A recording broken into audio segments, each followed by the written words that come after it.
Bonjour et bienvenue dans le PEX Podcast, le podcast du partage d'expériences en prévention des risques. Je suis Alexandre Zeb, créateur du blog Safety Vigilante et je vous accueille aujourd'hui pour un nouvel épisode. Pour ce premier épisode, j'ai le plaisir d'accueillir Marc-André Ferron. Marc-André est un consultant santé et sécurité au travail et également un blogueur reconnu qui nous vient du Québec. Dans cet échange, il nous partage son parcours, son expérience et sa vision de la gestion des risques. J'espère que ça va vous plaire. Bonne écoute. Ça fait très plaisir que tu sois mon premier invité dans ce podcast. Marc-André, bon, pour moi, tu es le propriétaire du blog Gestion Authentique. Tu es une référence dans tout ce qui est consulting santé, sécurité au travail côté Québec et aussi côté francophone. Et du coup, tu publies également beaucoup de choses et beaucoup d'ouvrages sur la question. Et également, tu fais beaucoup de formations. Je crois que tu as lancé pas mal de choses. Donc, j'espère qu'on pourra revenir dessus pendant cette interview. Je vais te donner la parole pour que tu nous présentes un peu toutes tes activités, ton blog. Et après, on passera à ton parcours. Bonjour Alexandre, écoute, ça me fait plaisir aussi d'être avec toi aujourd'hui. Écoute, je pense que tu as fait un bon sommaire.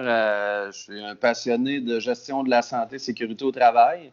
Je spécifie souvent en gestion de la santé et sécurité parce qu'en santé et sécurité au travail, il y a des spécialistes en travaux en hauteur, en cadenassage, gestion d'énergie dangereuse, espace clos et autres. Moi, je suis un maniaque de gestion et de santé et sécurité. Puis, ce que les gens voient sur mon blog, sur les posts, sur LinkedIn, c'est des trucs qui parlent de gestion de la santé et sécurité. Ce que j'adore expliquer, simplifier, vulgariser, c'est la gestion de la santé et sécurité au travail. Parce que la santé et sécurité, c'est une chose avant tout, c'est de la gestion des risques. Donc, si on n'a pas les principes de base de la gestion, si on n'a pas de stratégie pour arriver à gérer les risques, on fait de l'improvisation. Et plus on fait d'improvisation, plus on laisse de place au hasard et à la chance. Et plus on laisse de place au hasard et à la chance, eh bien, moins qu'on va être certain de protéger 100% de nos employés. Donc, c'est un peu la raison pour laquelle j'aime bien expliquer, vulgariser et essayer de rendre accessible la santé et sécurité. Ouais, ça c'est un truc d'ailleurs que j'aime beaucoup dans tes ouvrages, c'est que tu as une façon très directe et très et on sent que tu es animé par le sujet, tu as des motivations personnelles très fortes et du coup ça me permet d'introduire, de savoir un peu comment t'en es arrivé là, quoi. Qu'est-ce qui a été ton parcours pour te lancer sur Internet ou dans la formation en SST? Ben, je te dirais, le parcours est un peu, je pense, comme plusieurs intervenants du monde de la santé et sécurité, le fruit du hasard. À un moment donné, j'étais tout jeune, j'avais 18 ans peut-être quand j'ai commencé dans le domaine de la santé et sécurité. C'était tout simplement parce que j'avais besoin d'un travail. J'étudiais dans le domaine de la santé et sécurité et de l'hygiène du travail. J'ai commencé de fil en aiguille dans ce domaine-là à rencontrer un mentor qui m'en a montré un peu. Donc, commencer à maîtriser les aspects techniques de la santé et sécurité. Ultimement, rencontrer d'autres mentors éventuellement qui m'ont donné la piqûre de la gestion. Et là, à force d'essayer des trucs, de vivre des échecs, vivre des succès, vivre des situations que j'aurais pas voulu vivre, d'accidents de travail majeurs, ça l'a amené à re-questionner les pratiques, les façons de faire. Et c'est comme ça qu'à un moment donné, la piqûre pour la santé et sécurité m'a pris.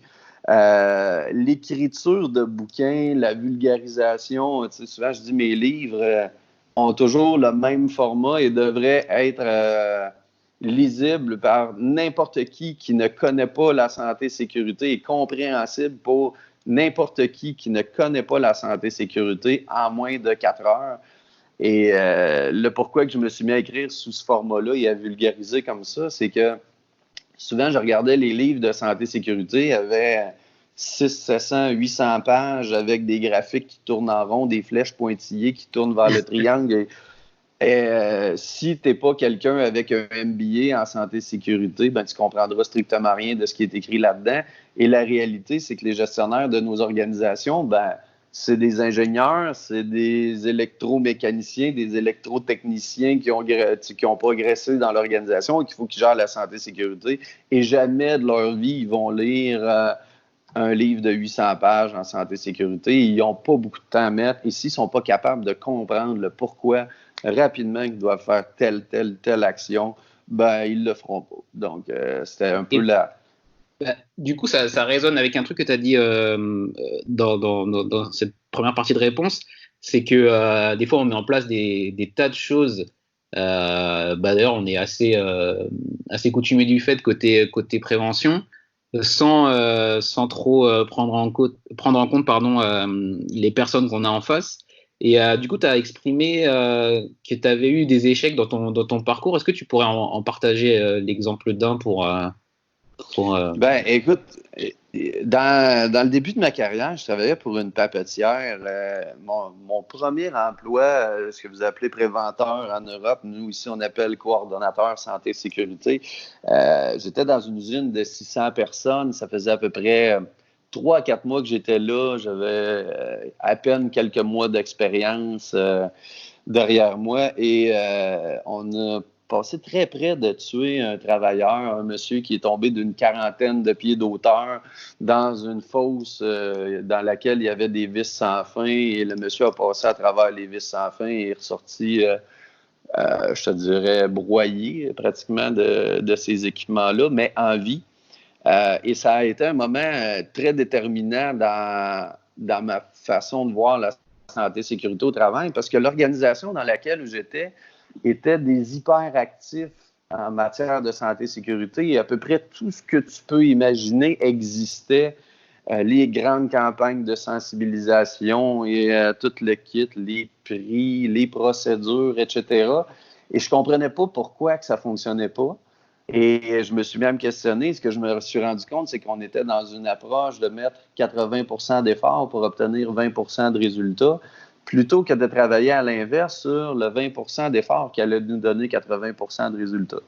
Et ce changement-là de perspective dans la façon de voir la gestion de la santé et sécurité a été majeur et a amené, après ça, une meilleure compréhension de l'importance d'identifier les risques, de définir des priorités, de mettre en place des systèmes de gestion, de contrôler l'efficacité des systèmes de gestion, de mettre de la rigueur sur ce qu'on a défini qu'on allait faire, ce qui était toutes des choses qui étaient un peu pris pour acquis dans mes expériences précédentes, en disant, ben oui, des programmes, des procédures, il y en a, puis on fait plein de choses, sans jamais se soucier de l'efficacité, de la rigueur d'exécution. Donc, je te dirais, ce monsieur-là qui a été gravement blessé a été un moment que je peux considérer un échec, mais aussi un grand moment de prise de conscience. Un déclic. Oui, absolument. D'accord. Et du coup, tu as continué ton parcours dans cette entreprise-là de papeterie, tu disais? Oui, en fait, j'ai changé de directeur général dans les mois qui ont suivi l'accident et le monsieur qui est devenu mon directeur général était un monsieur qui avait une grande maîtrise des systèmes de gestion en qualité, en environnement. Et il m'avait dit une chose, il dit « Fais-moi fonctionner la santé et sécurité de la même façon qu'on fait fonctionner la qualité, l'environnement et tu vas voir qu'on va avoir du succès. » Et ce monsieur-là m'a coaché pendant des années et j'ai appris énormément de lui. Et après ça, la papetière a fermé et je me suis retrouvé dans un autre type d'entreprise où est-ce qu'il n'avait absolument aucune rigueur, aucune structure de gestion et zéro intérêt pour y arriver. Donc, j'ai dit, j'ai les connaissances maintenant, je vais être capable de le faire. Et c'est là que je me suis arrivé à une autre prise de conscience qui était l'importance de l'appropriation, de la gestion de la santé et sécurité par l'équipe de gestion, parce qu'on peut avoir les plus beaux systèmes au monde. Si les top managers ne se les ont pas appropriés, ça sert à strictement rien. Et finalement, je me suis promené après ça dans l'industrie pétrochimique, un peu comme ça, à voir finalement et à apprendre autant des meilleures pratiques que des pires pratiques. Et je pense qu'on apprend autant des meilleurs que des pires. En fait, il y en a un qui nous apprend quoi faire et l'autre nous apprend quoi ne pas faire. Donc, oui. les deux ont été bénéfiques. j'ai toujours un peu un petit froid à mettre une connotation d'échec sur les situations, en fait, qui étaient désagréables au départ. Parce qu'ils m'ont appris beaucoup quand je regarde ultimement le résultat que ça a donné. Puis je te dirais, j'ai eu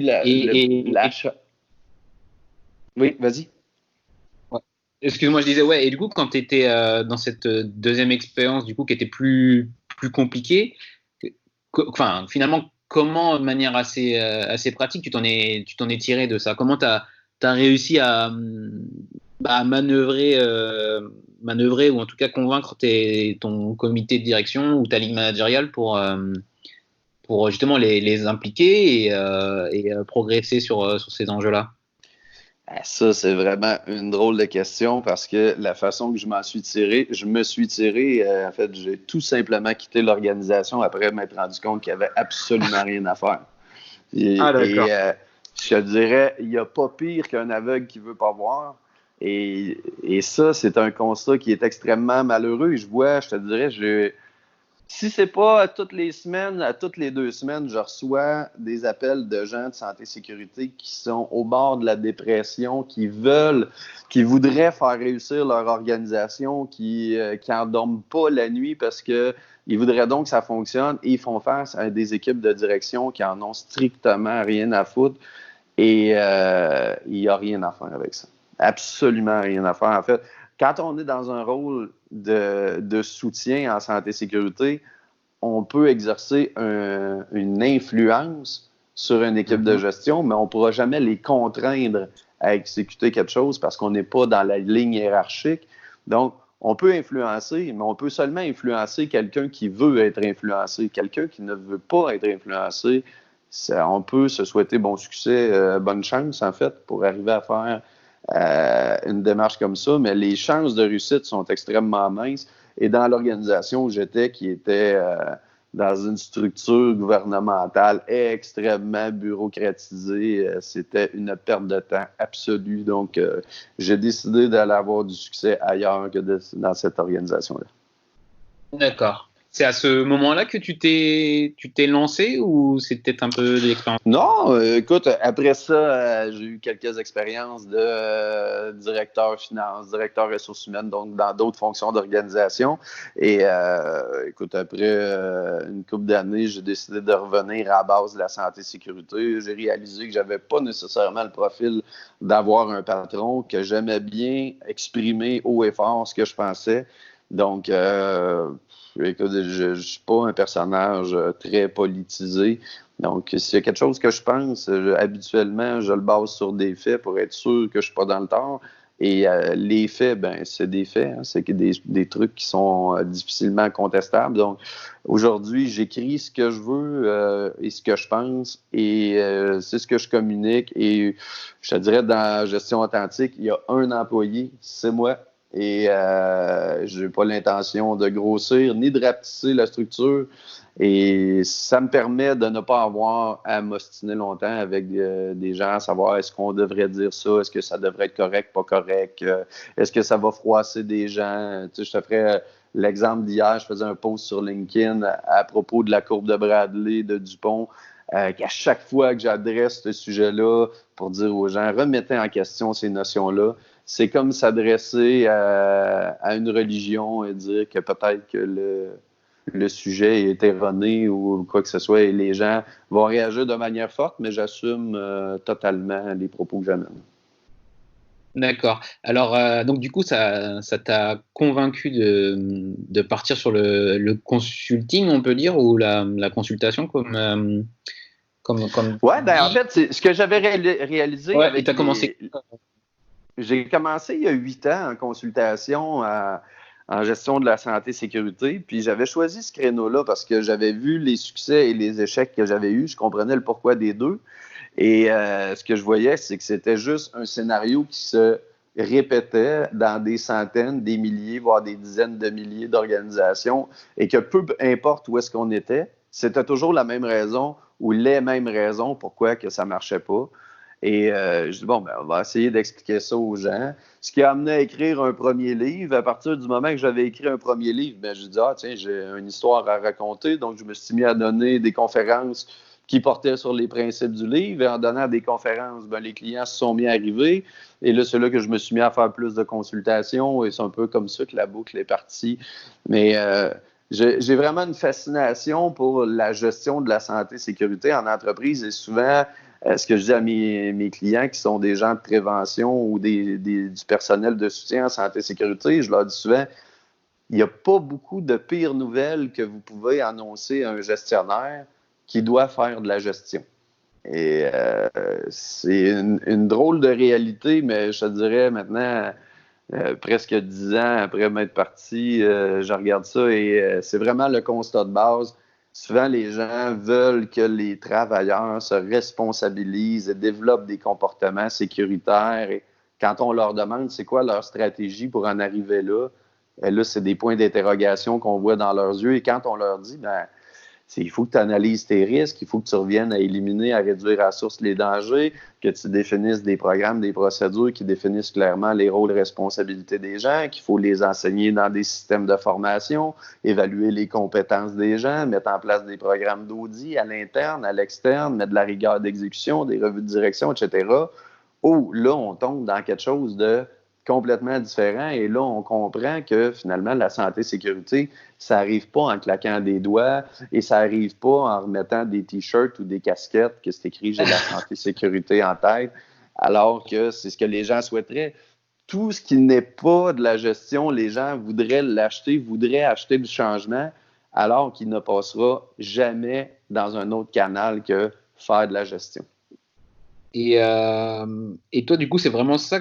Enfin, je sais pas si c'est le cœur de ce que tu apprécies le plus, mais ce côté, faire bouger les lignes et réallouer les ressources au bon endroit de la gestion des risques, c'est ce qui t'anime dans ce métier que tu t'es donné finalement. Ah, absolument. Et ça fait partie des erreurs critiques de base. Souvent, on va entendre les organisations qui vont dire à leurs employés « Oui, c'est important de tout déclarer. » Et là, ils reçoivent des milliers de situations qui se font déclarer. Et là, on leur pose la question « Oui, mais est-ce que vous avez les moyens de tout régler si les gens rapportent tout? » Et là, on tombe dans quelque chose de plus flou. Donc, quand on parle d'analyse de risque, de définir des priorités, oui, c'est bien de demander aux gens de tout déclarer. Mais est-ce qu'on est en train de travailler sur la priorité 850 sur la liste ou on est en train d'adresser la priorité numéro 1? Tu peux savoir ça juste en faisant de l'analyse de risque ou en définissant des niveaux de priorité ou situations que les gens vont rapporter. Au même titre que les gens vont pensent que faire de la prévention va donner nécessairement des résultats. Et ce que je leur explique, c'est tu peux faire 1000 mauvaises actions en prévention et ça va absolument rien donner. Et tu peux en faire seulement une bonne et tu vas obtenir plus de résultats que d'avoir fait 1000 mauvaises actions en santé-sécurité. Ou d'autres choses qu'on va entendre, c'est que la santé-sécurité, ça n'a pas de prix. Jusqu'au jour où on dit qu'il faut installer pour 1 demi-million de guarding sur leur machine ou qu'il faut acheter des équipements de sauvetage en espace clos et faire former les gens et mettre en place des processus et que là, on réalise que la santé-sécurité, ça a malheureusement un prix et qu'il faut définir des priorités, un ordre d'intervention dans l'organisation parce que sinon, on tire partout et c'est nécessairement le chaos qui va se produire. Et je connais aucune organisation, et je ne sais pas, peut-être la situation, c'est différent en France, mais dans ma vie, je n'ai jamais rencontré une organisation qui avait un budget illimité en matière de santé et sécurité annuellement et qui aurait un petit milliard à mettre de manière récurrente sur leur site pour mettre plus de monde, refaire le layout de l'organisation. Ça n'existe pas.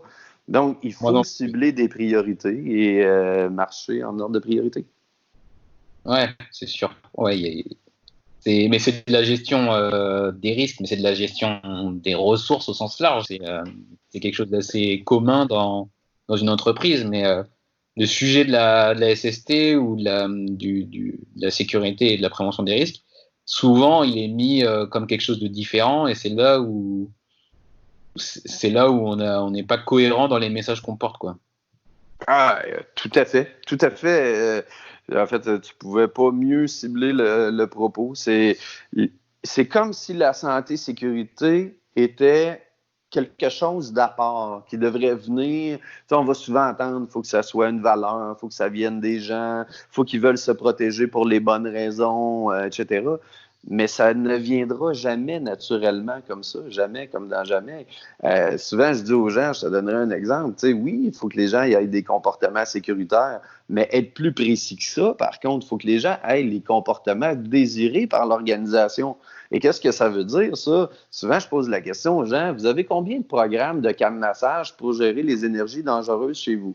Et là, les gens vont dire un. Et là, je dis, il y a combien de façons différentes on devrait appliquer ce programme-là? Une. Bon, ben, je dis, là, vous avez une stratégie pour arriver à gérer les énergies dangereuses qui devrait être appliquée d'une façon par 100% du monde, 100% du temps. Et si on fait ça, on va arriver à protéger 100% du monde immédiatement dès qu'ils mettent les pieds chez nous.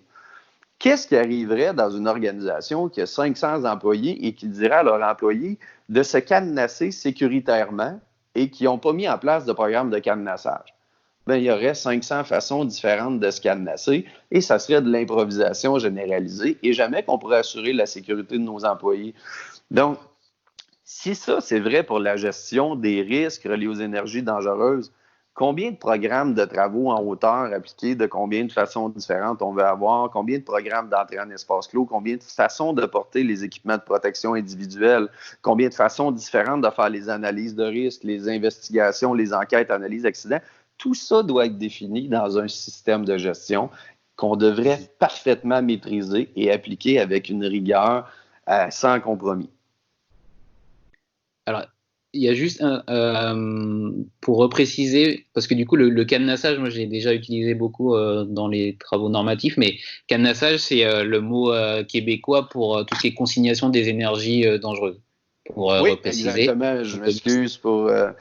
Pas de souci, c'est normal. J'avais pris pour acquis que c'est un terme universel, mais le lock tag out, si on veut. Ouais, voilà, c'est exactement ça. Ça marche. Et du coup, pour arriver à faire de la gestion des risques un sujet comme les autres et que tout le monde à son degré de responsabilité prenne conscience justement de ce qui lui incombe, comment est-ce que tu opères dans une entreprise, toi? Ben, tu sais, des fois, en fait, régulièrement, je reçois des appels des gens et qui me disent Monsieur Ferron, on aurait besoin que vous veniez former nos gestionnaires sur leur rôle et responsabilités. On a un manque d'appropriation de la santé-sécurité. C'est souvent comme ça que les appels vont commencer. Et la première question que je pose aux gens, c'est qu'est-ce qui te laisse croire que c'est ça ton problème?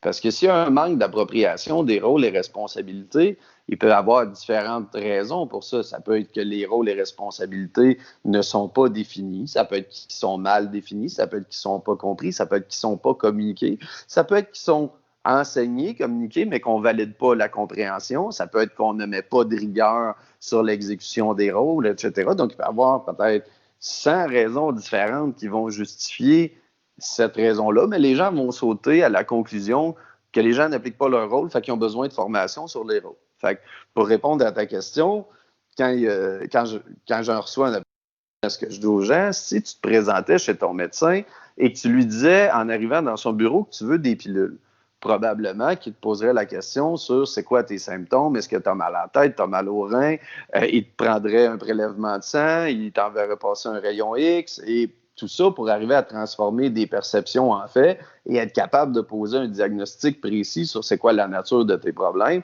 et ultimement, peut-être te prescrire la bonne pilule ou te dire que tu n'en as carrément pas besoin. Donc, quand j'interviens dans une organisation, ce que je vais leur recommander en premier, c'est de commencer par un diagnostic de leur organisation parce que j'ai strictement aucune idée de c'est quoi leur problème. Donc, on va aller regarder. Est-ce qu'ils ont fait des analyses de risque? Est-ce qu'ils ont des programmes définis? Est-ce qu'ils ont des programmes d'audit? Est-ce qu'ils ont des bases de données pour suivre leurs mesures correctives? Est-ce que les gens connaissent les risques auxquels ils sont exposés? Est-ce qu'on a mis en place des systèmes d'audit à l'interne, à l'externe? Est-ce qu'on a les ressources appropriées pour arriver à gérer qu'est-ce qu'on veut corriger? Est-ce qu'on a mis en place des plans d'action, des objectifs organisationnels dans lesquels les gens vont participer? Ça peut être C'est ça. Donc, à partir du diagnostic, on est capable de dire, bon, ben voici maintenant où est-ce qu'ils sont les possibilités d'amélioration dans votre organisation, par où on commencerait en numéro 1, en numéro 2, en numéro 3, et on continue comme ça. On est capable de faire un plan d'action et des interventions beaucoup plus ciblées que d'arriver avec des programmes tout faits et dire, ben voici ma solution miracle pour vous. Si vous vendez un programme d'observation préventive, où est-ce que tout le monde va s'observer entre eux pour avoir des bons comportements. Et là, une fois que les superviseurs vont avoir observé les comportements des employés, on va vouloir que les employés s'observent entre eux et comme ça, ils vont développer la valeur et blablabla. Donc, tout ça, tant qu'à moi, c'est de la bouillie et jamais j'en embarque dans des démarches comme celle-là. D'accord, donc là, tu as un peu sauté, enfin, tu as sauté mes parties que j'avais prévues sur la partie, comment dire, plutôt comment tu procèdes. Et bah, en fait, tu as déjà bien expliqué comment tu approches une entreprise et comment tu diagnostiques finalement le conseil et l'apport que tu peux leur prodiguer, mais il y a une partie sur plus à quoi ça ressemble finalement ta vie au quotidien. C'est aller, enfin, il y a des entreprises qui viennent directement à toi pour te solliciter, ou est-ce que c'est toi qui vas prospecter directement pour trouver des clients ou...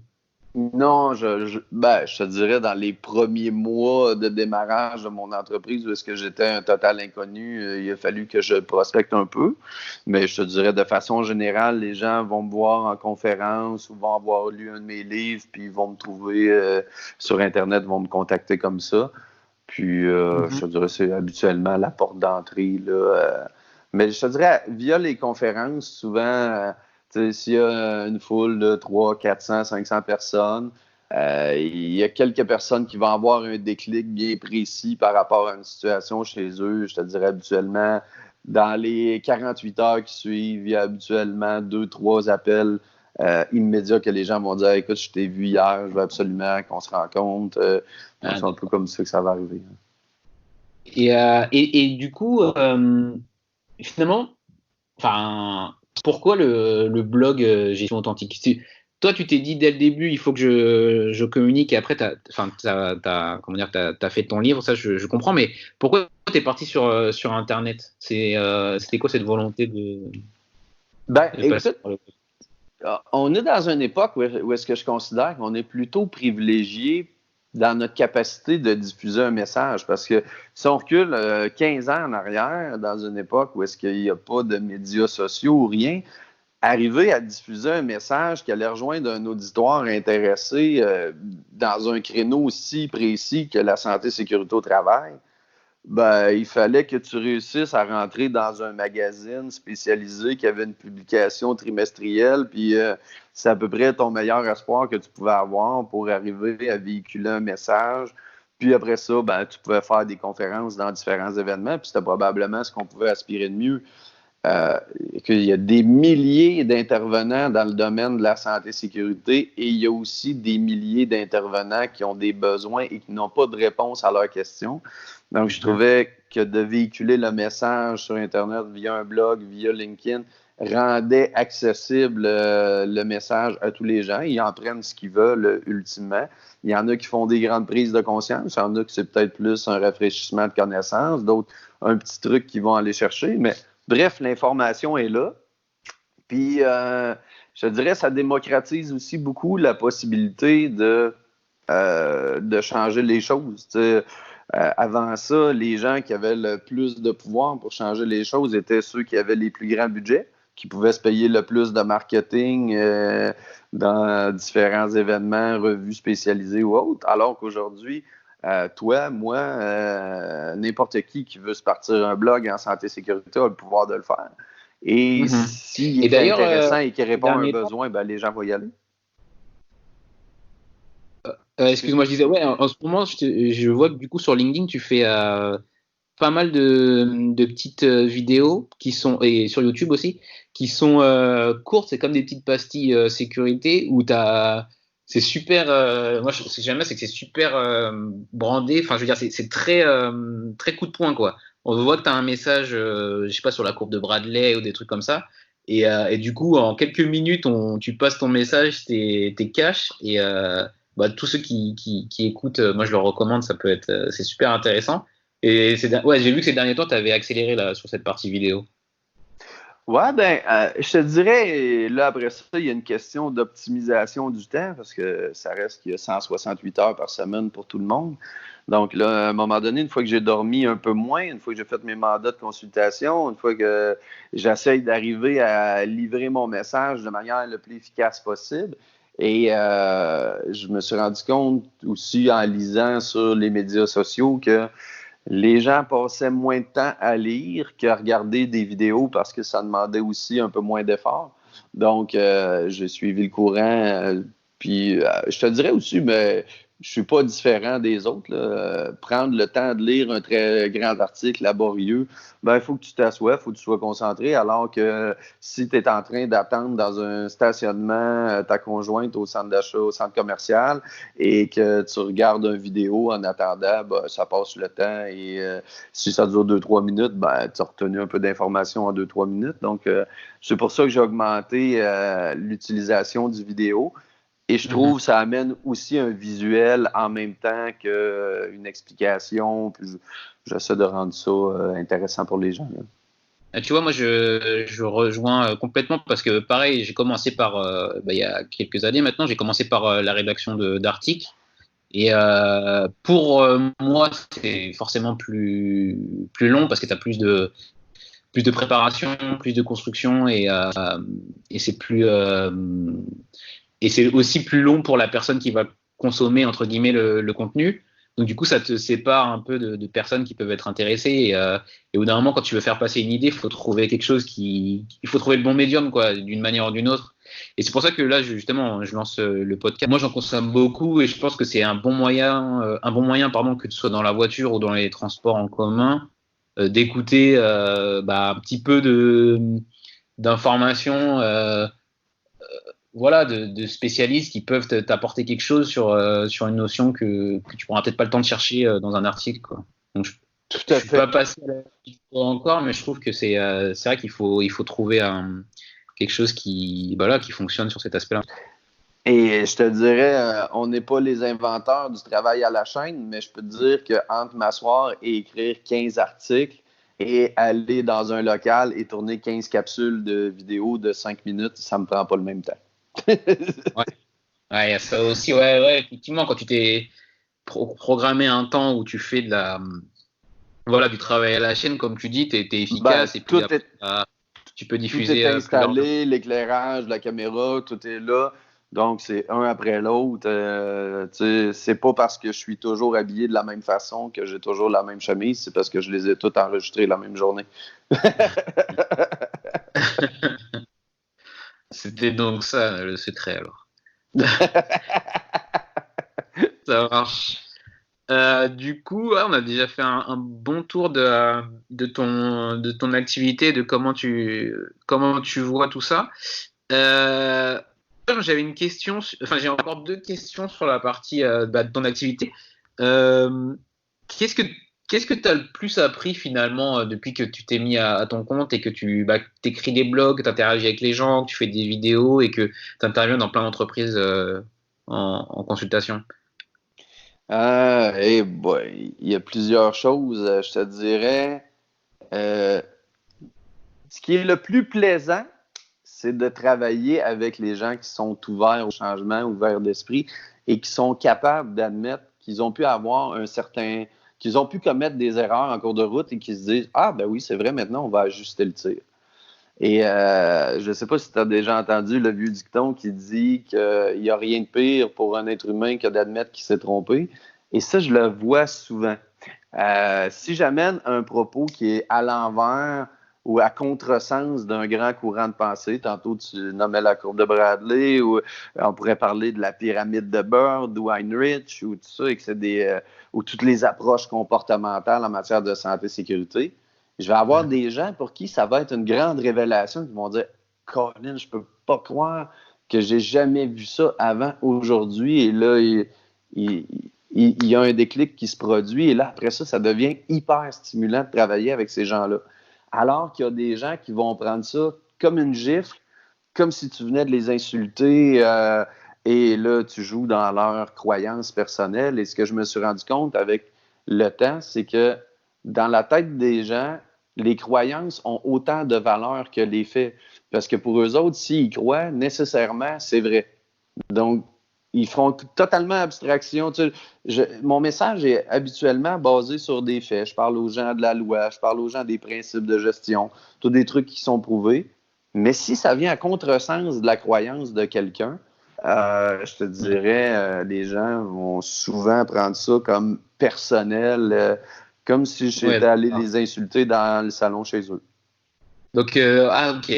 Donc, cet aspect que, du coup, pour, comment dire, faire entendre et comprendre et même adhérer à ton message, c'est pas la partie, enfin, c'est pas la stratégie frontale qui aura les bons résultats, quoi. Il y a une façon d'amener les choses qui ne peut pas être trop brutale, en tout cas. Non, assurément, parce que sinon les gens se sentent confrontés. Fait que c'est pour ça que tu sais, puis je te dirais, dans les débuts, quand j'ai commencé le blog, quand j'ai commencé l'écriture des livres ou tout ça, j'étais peut-être aussi dans le même bateau, dans le sens que je voulais absolument prouver aux gens que j'avais raison. On disait, ben voyons, ça se peut pas que tu comprennes pas ça, pis ça. Mais la loi dit ça, puis ISO 45001 dit ça, et tous les principes, et là, essayer d'expliquer, toujours par finir en me disant, je vais essayer de convaincre tout le monde. Et Colin, c'est comme ça qu'on va arriver à faire le changement. Aujourd'hui, je te dirais, mon approche est beaucoup plus soft en me disant, ben, les gens qui veulent embarquer, qui embarquent. Ceux qui pensent à autre chose, ben, ils ont juste à faire autre chose. Puis, c'est libre à eux. Je ne suis pas là pour imposer une façon de penser à personne. Mais je te dirais, j'aime bien le dicton qui dit la vérité, c'est comme un gros ballon que tu tiens en dessous de l'eau et un jour ou l'autre, il finit toujours par faire surface. Et celui qui est le plus éclaboussé, c'est celui qui l'a tenu en dessous de l'eau. Donc, les gens dans leur organisation qui veulent tenir des propos qui ne font pas de sens et qui sont prêts à les défendre pour protéger leur ego, un jour ou l'autre, c'est qui paye pour? Je te dirais, c'est pas moi. D'accord. Et du coup, une dernière question pour plus sur toujours sur l'organisation et ton organisation et la mission que tu t'es donnée. C'est quelle est la culture de sécurité que tu portes finalement dans les entreprises que tu visites? Écoute, ça aussi, c'est intéressant parce que, en premier lieu, ça amène une réflexion sur c'est quoi la culture en santé-sécurité. Et quand on pose la question aux gens, ben, les gens ils vont dire la culture en santé-sécurité, c'est quand les gens ont des comportements sécuritaires. Et tout ce qui vient avec ça, si on revenait à la courbe de Bradley-Dupont, c'est quand les gens vont se prendre en charge et qu'ils vont vouloir prendre soin d'eux autres mêmes et veiller sur leurs collègues et toutes sortes de trucs autour de ça. Là, je te dirais, j'ai une approche qui est complètement différente, qui est à 180 degrés de ça.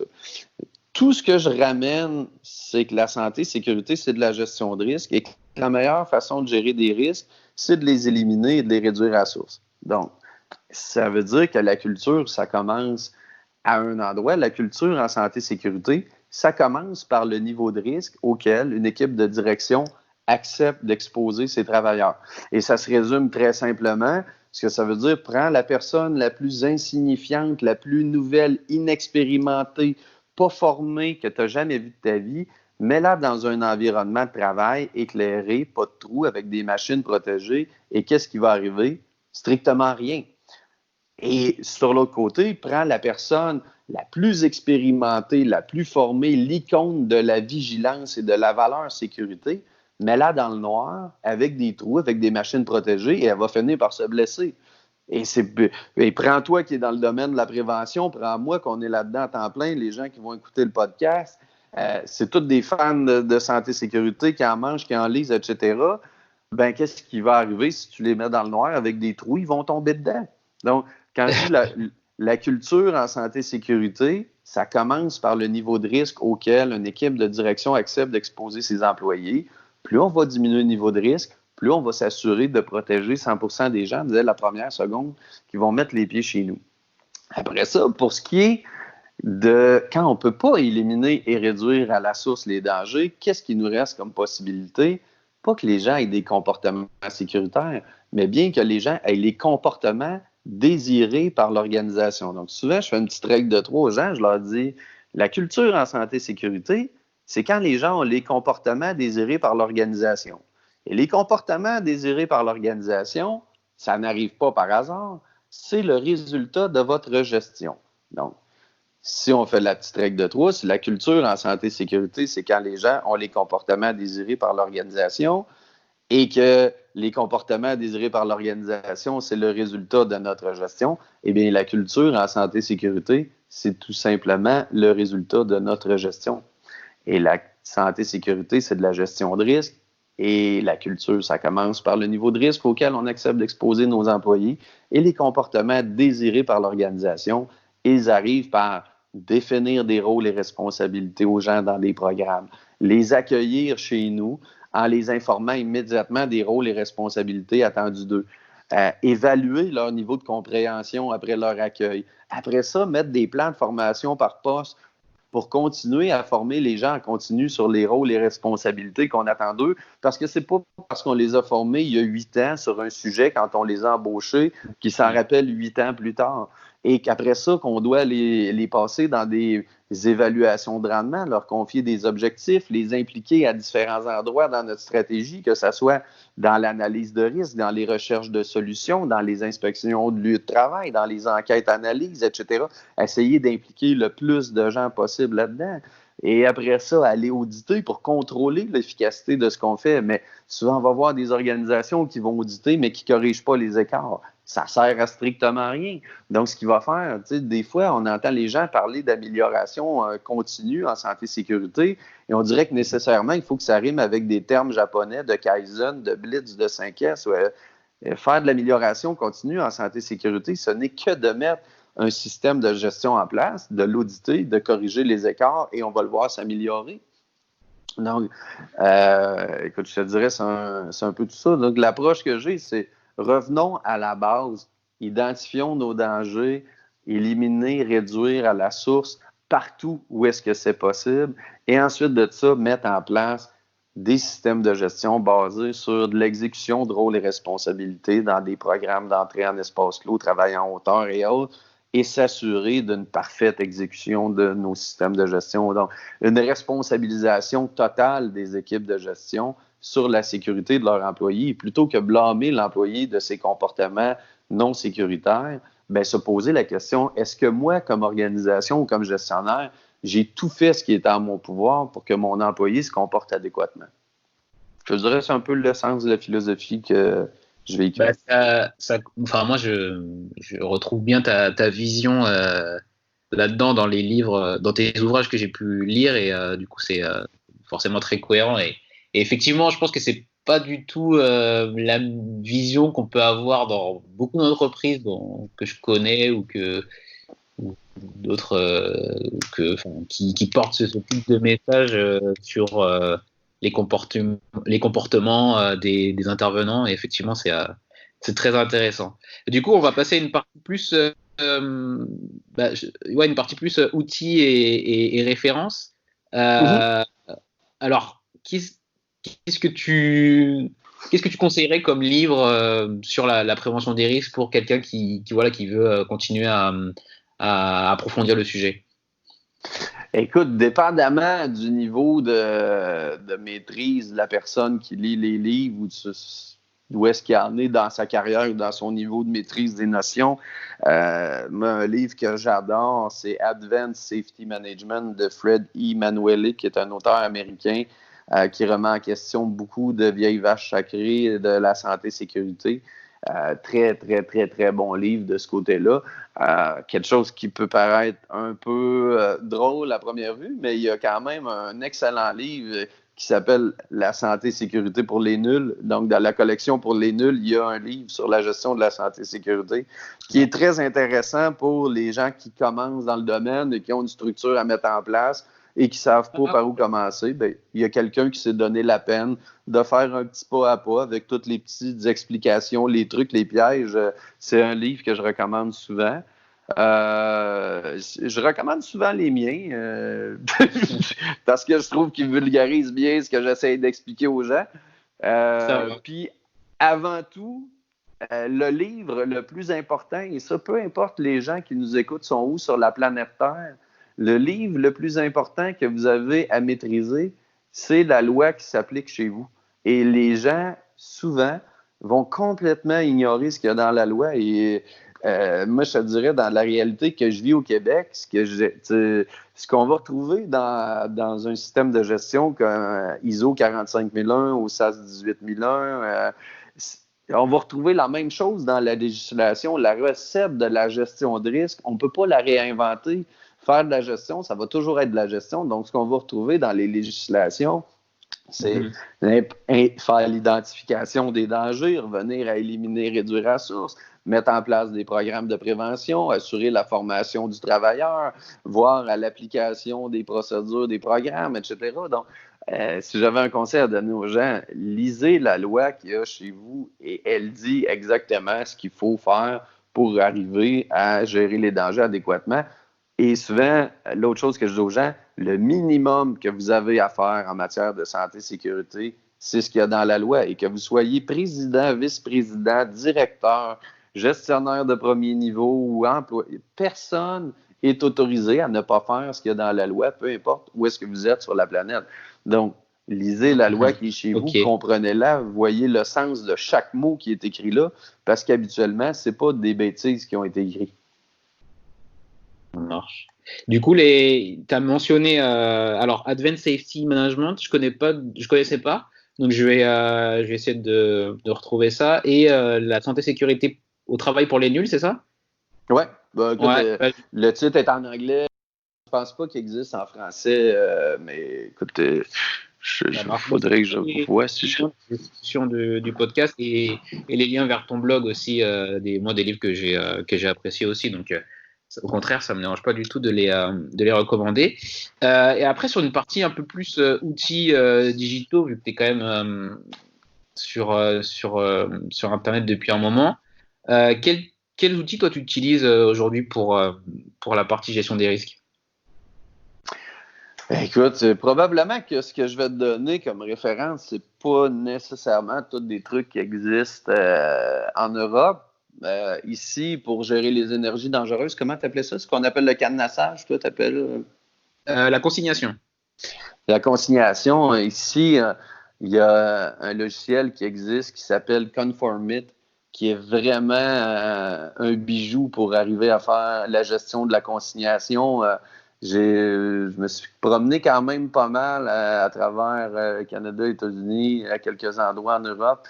Et j'ai rarement vu quelque chose d'aussi bien fait pour gérer tous les systèmes de consignation, l'information présente sur les fiches, la codification, la façon d'arriver à gérer. Vraiment un logiciel que j'apprécie beaucoup. Sinon, ici, on en a un petit nouveau que je vois de plus en plus chez mes clients, un logiciel qui s'appelle Diligence, qui est un logiciel qui sert à faire les analyses de risque, mais dans lesquels il y a des super beaux dashboards pour suivre, connaître les risques présents dans l'ensemble de l'organisation, définir des priorités, arriver à fonctionner par filtre, par département, par gestionnaire. Vraiment quelque chose qui est très visuel, très, très simple d'utilisation. Un autre logiciel que je vois que j'aime bien. Écoute, rapidement, c'est ceux qui me viennent en tête. Conformit est disponible, est accessible en Europe. Et du côté de Diligence, je ne serais pas en mesure de dire. D'accord. Moi, je vais regarder parce que c'est toujours intéressant de se tenir au courant. Et d'ailleurs, je me demandais si toi, tu avais peut-être eu l'idée d'en développer un parce que tu as quand même pas mal d'expérience maintenant sur ce qui fonctionne au moins. Et je ne sais pas si tu avais, toi, comme projet d'en développer ce type de logiciel. Écoute, j'y ai déjà pensé. Par contre, je te dirais, je suis pas dans un moment de ma carrière où est-ce que j'ai le temps à consacrer à ça. C'est vraiment, c'est pas des petits projets arriver à monter, tu sais, puis c'est un marché aussi dans lequel il y a des gros joueurs qui sont. Là. Ben, en fait, moi, ce qui pourrait m'intéresser, c'est d'avoir une application pour arriver à structurer l'ensemble de la gestion de la santé-sécurité, parce que souvent, ce qu'on va voir, c'est des logiciels qui répondent à une partie du besoin, mais très, très peu vont couvrir l'ensemble de ce qu'une organisation a besoin. Mais je te dirais, j'ai déjà pensé, mais je ne sais pas si un jour je m'aventurerai dans ça.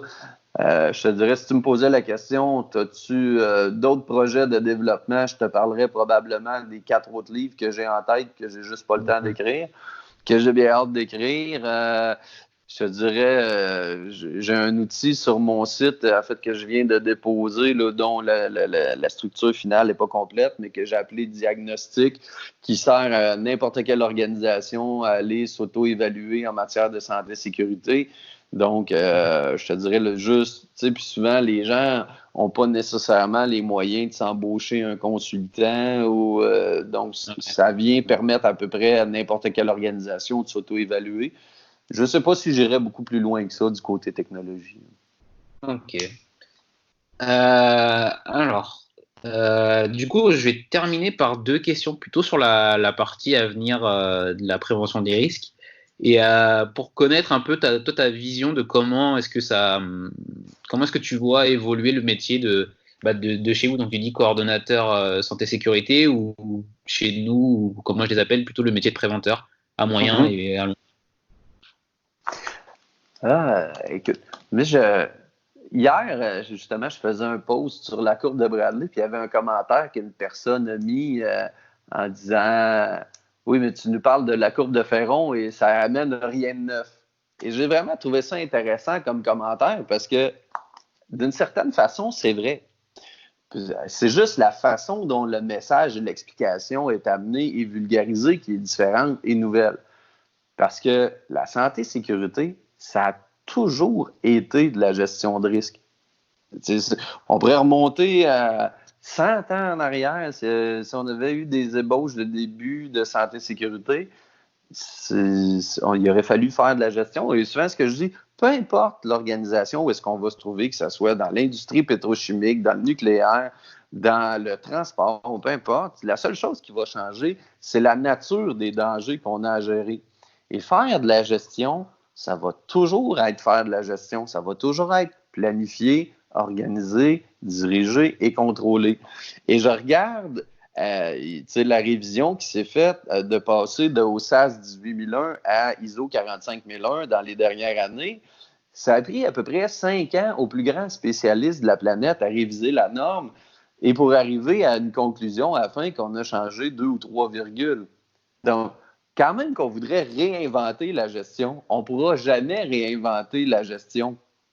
L'autre jour, j'allais assister à une conférence où est-ce que la madame disait que dans son organisation, là, il allait changer la culture dans l'organisation. Et là, il y avait un programme que je nommerai pas le nom parce que la dame pourrait se reconnaître, dans lequel ce qui allait changer toute la culture de l'organisation, c'est qu'ils demandaient à leur superviseur de parler de santé-sécurité 9 fois par jour. De parler de santé-sécurité avant de commencer les travaux, pendant qu'on place les gens à ces travaux, pendant que les travaux sont en cours, pendant la pause, après la pause, avant le dîner, après le dîner, à la fin des travaux, en planifiant les travaux du lendemain. Donc, tout était basé sur parler de santé-sécurité. Et là, je me dis, pendant ce temps-là, oui, mais ils sont où les analyses de risque? Ils sont où les indicateurs de performance? Ils sont où les plans de formation par poste, les revues de direction, les budgets, les objectifs, les plans d'action? Ça sonne super beau, là, dire « Ah, regarde, nous autres, on a réinventé le management, on a réinventé la façon de gérer les risques, on va parler de santé-sécurité 9 fois par jour. » Et tout ce que j'explique dans chacun de mes livres, dans chacune de mes conférences, prends la norme ISO 45001 et vulgariser. En fait, le problème d'ISO 45001, c'est que les gens ont démonisé les normes ISO dans les années 90 parce qu'ils ont construit des énormes cartables sans comprendre ce qu'ils faisaient, etc. Mais quand on fait du ISO 9001, qu'est-ce qu'on fait? On fait de la gestion de risque en qualité, donc d'éviter d'envoyer des produits avec des plaintes à nos clients. Quand on fait du ISO 14001 en environnement, qu'est-ce qu'on fait? De la gestion de risque environnementale. Quand on fait du ISO 45001, ben, on fait de la gestion de risque de ne pas blesser les gens, mais c'est toujours la même recette, c'est du copier-coller intégral. Le seul problème, c'est que pour quelqu'un qui n'est pas familier avec ces normes-là, c'est des normes très intelligentes, mais qui ne sont pas intelligibles, ne sont pas faciles à digérer. Donc, moi, ce que je fais, je les explique en les vulgarisant et tout le kit. Donc, l'avenir du métier des gens de la prévention, c'est la même que le passé, c'est de faire de la gestion de risque. Où est-ce que je pense qu'il va y avoir un grand changement? C'est dans l'arrivée des technologies qui se développent, l'intelligence artificielle, la robotisation, tout le kit, qui va permettre de faire beaucoup d'élimination à la source des dangers. Il n'y a pas tellement longtemps, je donnais une conférence dans l'industrie du camionnage où est-ce que quelqu'un me pose la question, as-tu un exemple d'élimination et de réduction à la source pour notre type d'industrie? Ben, j'ai dit, c'est pas très, très compliqué, mais c'est pas sûr que tu aimes ma réponse. Mais dans à peu près 5 ans, les véhicules vont se conduire tout seuls. Donc, quand il n'y aura plus de conducteur dans le camion, il n'y aura plus personne qui va s'endormir, plus personne qui va consommer d'alcool, qui ne fera pas ses arrêts, qui ne fera pas ses angles morts, qui va avoir de la rage au volant. Le véhicule va se conduire tout seul. Donc, les principales causes d'accidents de travail étant toujours de camionnage, étant reliées aux camionneurs. La journée qu'il n'y aura plus de camionneurs, ben, il n'y aura pratiquement plus d'accidents en lien avec le camionnage. Au même titre que si on regarde une ligne d'assemblage de 1950 versus une ligne d'assemblage de 2020, ben, plus ça va, plus on automatise, plus il y a des robots, donc on va enlever beaucoup d'opérations manuelles qui vont diminuer de manière importante l'exposition au risque pour le travailleur. Et je pense que le futur pour l'élimination et la réduction à la source va être beaucoup d'amener ces technologies-là pour réduire la présence humaine dans les organisations. Et je sais que c'est pas extraordinaire pour les taux de chômage, mais en même temps, je suis pas un conseiller en emploi, mais moins qu'il y a de monde dans une organisation, moins qu'il y a de gens qui se blessent. C'est un raisonnement un peu de base, mais je te dirais, ça fait partie de la réalité de demain qu'on va avoir à vivre en santé et sécurité au travail. Ok. C'est une vision très, malheureusement, qui est probablement juste, mais c'est vrai que c'est assez, assez déshumanisant en compte de ça. Oui, en fait, je regardais, écoute, je me rappelle pas, j'ai regardé l'autre jour une vidéo d'une usine d'assemblage de véhicules dans laquelle il n'y a plus personne. Donc, je peux te garantir une chose, c'est qu'ils ont 0 accident. C'est sûr. S'il n'y a plus d'employés, ben, il n'y a plus personne de blessé. Et le but de la santé et sécurité au travail est d'arriver à 0 blessure. Donc, on n'est pas dans une optique et jamais on arrivera à éliminer tous les employés de tous les emplois.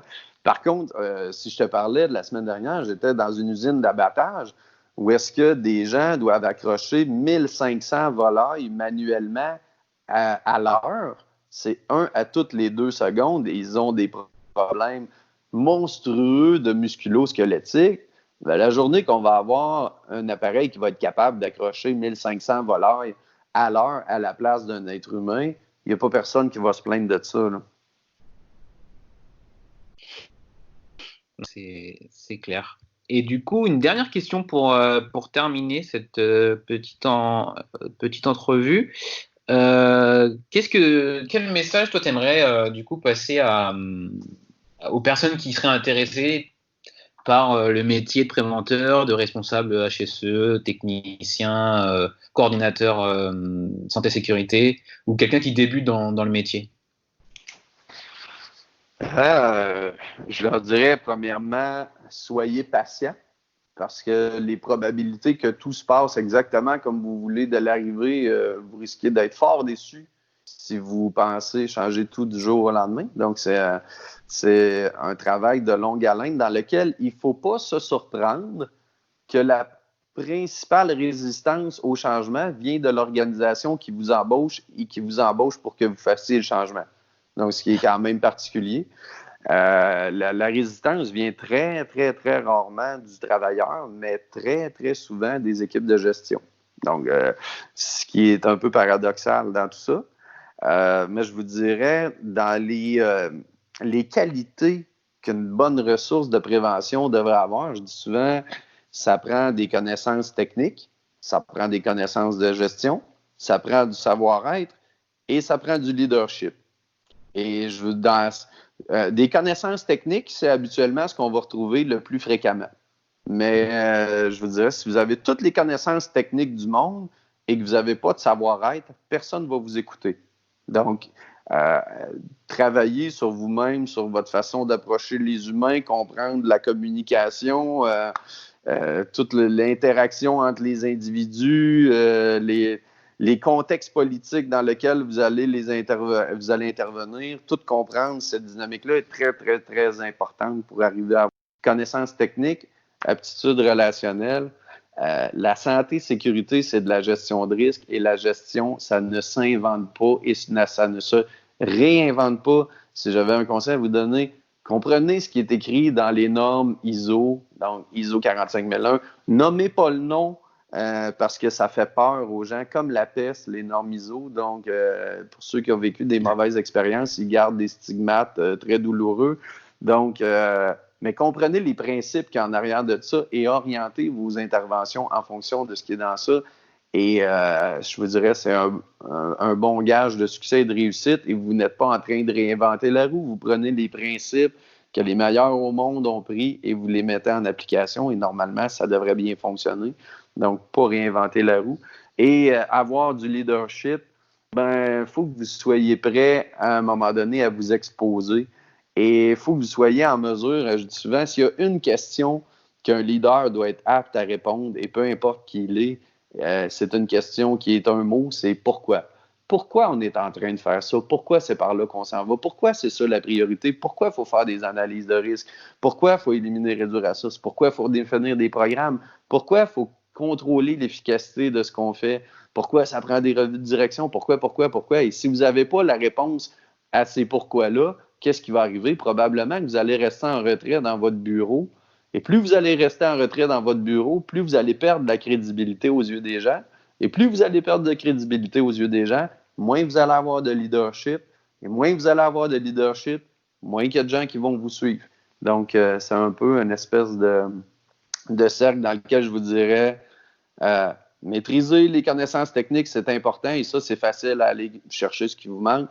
Développer vos attitudes relationnelles, maîtriser les connaissances de la gestion et de développer votre leadership et n'ayez pas peur de prendre des risques et de vous exposer. Ça fait partie du gage de succès d'un bon intervenant en santé et sécurité, assurément. Est-ce que tu peux nous dire où est-ce qu'on peut te retrouver sur les réseaux et ton blog? Écoute, le blog, c'est www.gestionauthentique.com. Puis sur LinkedIn, principalement, si les gens tapent mon nom, vont me trouver. Je te dirais, c'est les deux endroits que je suis le plus actif. Ça marche. Ok, c'est parfait. Merci beaucoup, Marc-André. C'était pour ma part, première interview. Je te remercie beaucoup de m'avoir invité. Écoute, je considère que c'est un privilège. Je regarde les posts de Safety Vigilant régulièrement et je trouve que tu fais un excellent travail.